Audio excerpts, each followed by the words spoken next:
ওসমান হাদি নামের বন্ধুটার সাথে কোনোদিন মোলাকাত হয় নাই। ও আল্লাহ, কিন্তু একটা পশু কেউ যদি আক্রমণ করে পশুর উপরে সহ্য করা যায় না, আর সেখানে একটা তাজা প্রাণ চলে যাবে। আয় আল্লাহ, এটা অন্তরকে মানানো যায় না। আয় আল্লাহ তাআলা, আপনার কুদরতের ফয়সালা। আয় আল্লাহ, আজকে শুনলাম তিনি দুনিয়াতে জিন্দা নাই।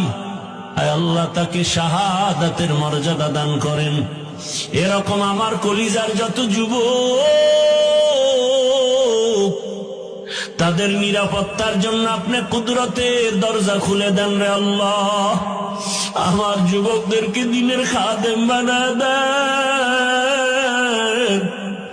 আয় আল্লাহ, প্রত্যেকটা যুবকের দেশের জন্য আপনি ঢাল বানায় দেন। আয় আল্লাহ, কত যুবকের কথা শুনলে কলিজাটা ঠান্ডা হয়ে যায়।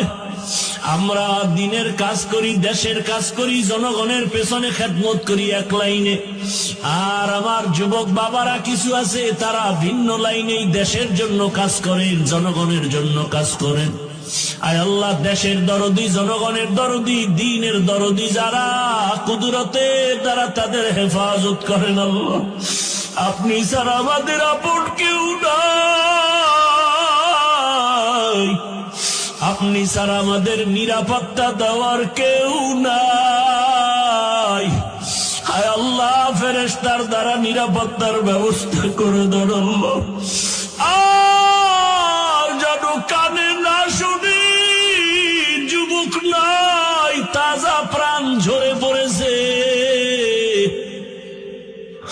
আমার এই পবিত্র বাংলাদেশ, এত মসজিদ মাদ্রাসা আলেম ওলামা, এত জিকিরের আওয়াজ, আজানের আওয়াজ, এরপরও কেন এত বড় বড় জুলুম হবে বুঝতে পারি না রে মালিক।